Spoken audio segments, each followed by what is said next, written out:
ሰበር ዜና መንግስት ለመንገድ ግብር ማስከፈል ሊጀምር ነው ተባለ።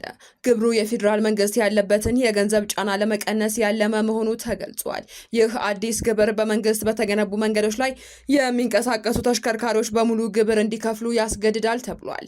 ይህም በስፋት እያነጋገረ ይገኛል። አብራችሁን ቆዩ፣ ዝርዝሩን በቀዳሚነት እናደርሳችኋለን። በኦሮሚያ እና በሲዳማ አዋሳኝ አካባቢዎች ዳግም ባገረሸው ግጭት የ10 ሰዎች ህይወት ማለፉ ተሰማ። በግጭቱ ትምህርት ቤትና የደረሱ ሰብል ምርቶች መውደማቸውም ተሰምቷል። ተጨማሪ ያለን የአዲስ አበባ ፖሊስ ቅሬታ ቀረበበት። በከተማው የሚገኙ የማህበረሰብ አቀፍ ፖሊስ አባላትና የወንጀል መከላከያ መርማሪዎች ከህገወጥ ድርጊት ፈጻሚዎች ጋር በመሻረክ ለወንጀል ሽፋን እየሰጡ መሆኑ ተሰምቷል። ዝርዝር አለን። HIV በደማቸው ከሚገኙ ሰዎች መካከል 36 በመቶ የሚሆኑ ሴቶች ናቸው ተባለ። አሁን ላይ በአገራችን ከፍተኛ የሆነ የኮንዶም እጥረት መኖሩ ተሰምቷል። ተጨማሪ ያለን ከውጭ በተሰማ ሰበር መረጃ ቴሌግራም እና ሩሲያ ተፋጠጡ። የቴሌግራሙ ባለቤት በሽብርተኝነት ተከሰሰ። የቴሌግራም መልስ ግን አስገራሚ ሆኗል። መረጃውን ይዘናል። ጤና ይስጥልን የአዲስ አምባ ሚዲያ ቤተሰቦቻችን፣ ለሰዓቱ የመራረጥናቸውን አዳዲስ ጉዳዮች ይዘን ቀርበናል። ከመረጃዎቹ በፊት ቪዲዮውን ላይክ በማድረግ ማድመጥ እንድትጀምሩ እየጋበዝን በቀጥታ ወደ መረጃዎቹ አለፍን። በቅድሚያ መንግስት ለመንገድ ግብር ማስከፈል ሊጀምር ነው ተባለ። ግብሩ የፌዴራል መንግስት ያለበትን የገንዘብ ጫና ለመቀነስ ያለመ መሆኑ ተገልጿል። በዚህ መሰረት በመንግስት በተገነቡ መንገዶች ላይ የሚንቀሳቀሱ ተሽከርካሪዎች ግብር ሊከፍሉ ነው ተብሏል። ይህ የታክስ ፕሮፖዛል በሚኒስትሮች ምክር ቤት ተዘጋጅቶ ለህዝብ ተወካዮች ምክር ቤት ለማቅረብ ዝግጅት እየተደረገበት እንደሚገኝ ለሚዲያችን የደረሱ መረጃዎች ይጠቁማሉ። ግብሩ በከተሞችና በክልሎች የሚሰበሰብ በመሆኑ የአካባቢ መስተዳድሮች የራሳቸውን የልማት በጀት እንዲያሳድጉ ትልቅ እድል ስለሚፈጥርላቸው በፌዴራል መንግስት ላይ ያለው የገንዘብ ጫና ይቀንሳል ነው የተባለው። የምጣኔ ሀብት ባለሙያ የሆኑት አቶ ዋሲሁን በላይ ይህ ግብር በተሽከርካሪ ባለቤቶች ላይ የሚጣል ሲሆን ተሽከርካሪዎቹ በመንግስት በተገነቡ መንገዶች ላይ ስለሚንቀሳቀሱ በየዓመቱ የሚከፈል ይሆናል ብለዋል።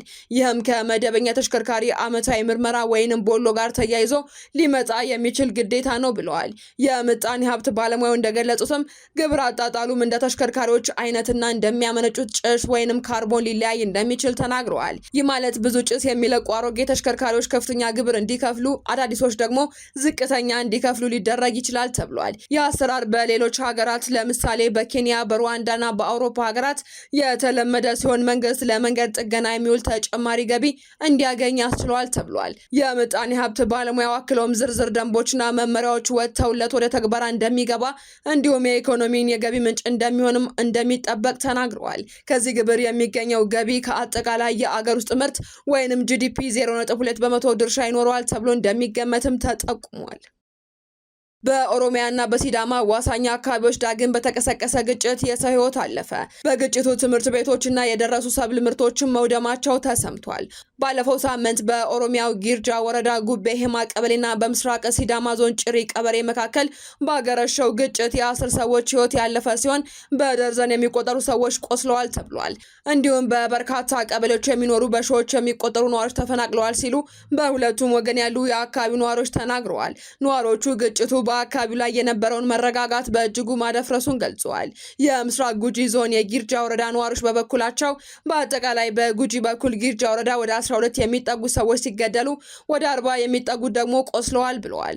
በአዶላ፣ ቦሬ፣ ኩያ፣ ሻሸመኔ፣ ወላይታ ሶዶና አዲስ አበባ በሚገኙ ሕክምና ተቋማት በመታከም ላይ ይገኛሉ ብለዋል።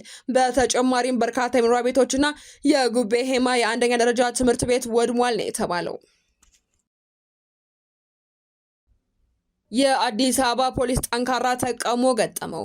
በአዲስ አበባ በአንዳንድ አካባቢዎች የሚገኙ የማህበረሰብ አቀፍ ፖሊስ አባላትና የወንጀል መከላከል መርማሪዎች ከህገወጥ ድርጊት ፈጻሚዎች ጋር በመሻረክ ለወንጀል ሽፋን እየሆኑ ነው ሲሉ ነዋሪዎችና ተጎጆች ቅሬታ አቅርበዋል። ቅሬታ አቅራቢዎቹ እንደሚያስረዱት ይበልጥ ህግ ያስከብራሉ ተብለው የተመደቡ የማህበረሰብ ፖሊሶች በህገወጥ ድርጅቶች ላይ የሚደረጉ ድንገተኛ ፍተሻዎችን ቀድመው በመጠቆም ለወንጀለኞች ጥበቃ እንደሚያደርጉም ተናግረዋል።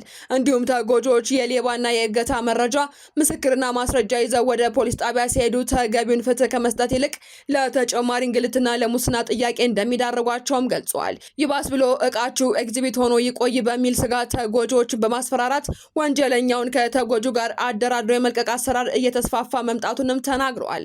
በመሆኑም የአዲስ አበባ ፖሊስና የሚመለከታቸው አካላት ከህገወጦች ጋር የሚተባበሩ አባላትን በጥብቅ በመከታተል ለህግ እንዲያቀርቡ አሰራሩን ገምግመው መስመር እንዲያስይዙና የዜጎችን ደህንነት የሚያረጋግጥ ተጠያቂነት ያለው አሰራር እንዲዘረጉም ህብረተሰቡ በአጽንኦት ጠይቋል። HIV በደማቸው ከሚገኙ ሰዎች መካከል 36 በመቶ የሚሆኑ ሴቶች ናቸው ተባለ። አሁን ላይ በአገራችን ከፍተኛ የሆነ የኮንዶም እጥረት መኖሩ ተሰምቷል። እድሜያቸው ከ14 እስከ 24 የሆኑ ሴቶች በተለይ የዩኒቨርሲቲ ተማሪዎች ለHIV በከፍተኛ ሁኔታ የተጋለጡ መሆናቸው ተገልጿል። በኢትዮጵያ ከግማሽ ሚሊዮን በላይ ሰዎች ቫይረሱ በደማቸው ውስጥ ይገኛልም ተብሏል። አሁን ላይ 700,000 ሰዎች ቫይረሱ በደማቸው ውስጥ ይገኛል የተባለ ሲሆን ቁጥሩ ግን በከፍተኛ ሁኔታ እየጨመረ መሆኑን ሰምተናል። ይህ የተሰማው ኔትወርክ ኦፍ ኔትወርክስ ኦፍ HIV ፖዚቲቭ ኢን ኢትዮጵያ ይህንን አስመልክቶ በሰጠው መግለጫ ላይ ነው። ኔፕ ፕላስ በHIV ህመም ዙሪያ ትኩረቱን አድርጎ የሚሰራ ተቋም ሲሆን የምስረታውን ወደ 22 ዓመት እየተጠጋ ይገኛል ተብሏል። በዚህ ኔትወርክ ስር የተቋቋሙ ከ500 በላይ ማህበራትን የያዘ መሆኑ ሲገለጽ በዋናነት አሁን ላይ በንቃት የሚንቀሳቀሱትና የግሎባል ፈንድ ተጠቃሚ ማህበረሰብ ቁጥር ግን 129 ብቻ ነው ተብሏል። የኔትወርክ ኦፍ ኔትወርክ HIV ፖዚቲቭ ኢን ኢትዮጵያ ዋና ዳይሬክተር አቶ ካሳሁን ታደሰ በሚቀጥለው ወር 21ኛ ጠቅላላ ጉባኤው እንደሚካሄድ አስታውቀዋል። ይህ ጉባኤ እየተዘነጋ ስላለው ነገር ግን ዛሬም የብዙዎችን ህይወት እየቀጠፈ ስላለው የHIV ህመም ሰፊ ግንዛቤ የሚሰጥ ነው ብለዋል። ድርጅቱ ለ2 ጊዜ ያህል ስቲግማ ኢንዴክስ ሪሰርች ማሰራቱን ገልጾ 3ኛ ዙር ጥናት እያካሄደ መሆኑን አስታውቋል። ከውጭ በተሰማ ሰበር መረጃ ቴሌግራም እና ሩሲያ ተፋጠጡ። ፓቬል ድሮቭ በሽብርተኝነት ተከሰሰ። የቴሌግራም መልስ ግን አስገራሚ ሆኗል። የቴሌግራም መስራችና ስራ አስፈጻሚ ፓቬል ድሮቭ በሩሲያ መንግስት በሽብርተኝነት ወንጀል የተከሰሰ ሲሆን በዓለም አቀፍ ደረጃ በፖሊስ እንዲፈለግ ተደርጓል።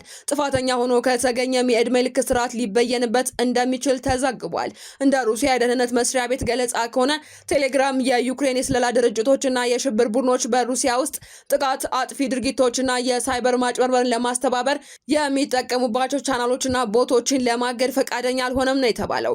ይሁን እንጂ ቴሌግራም ለዚህ የሩሲያ ክስ የሰጠው ምላሽ መነጋገሪያ ሆኗል። ድርጅቱ በይፋ የኤክስ ገጹ ላይ ፓቬል ድሮቭ የመካከለኛ ጣቱን አውጥቶ የሚያሳይ ምስል በመልቀቅም ክሱን አፍይዘውበታል።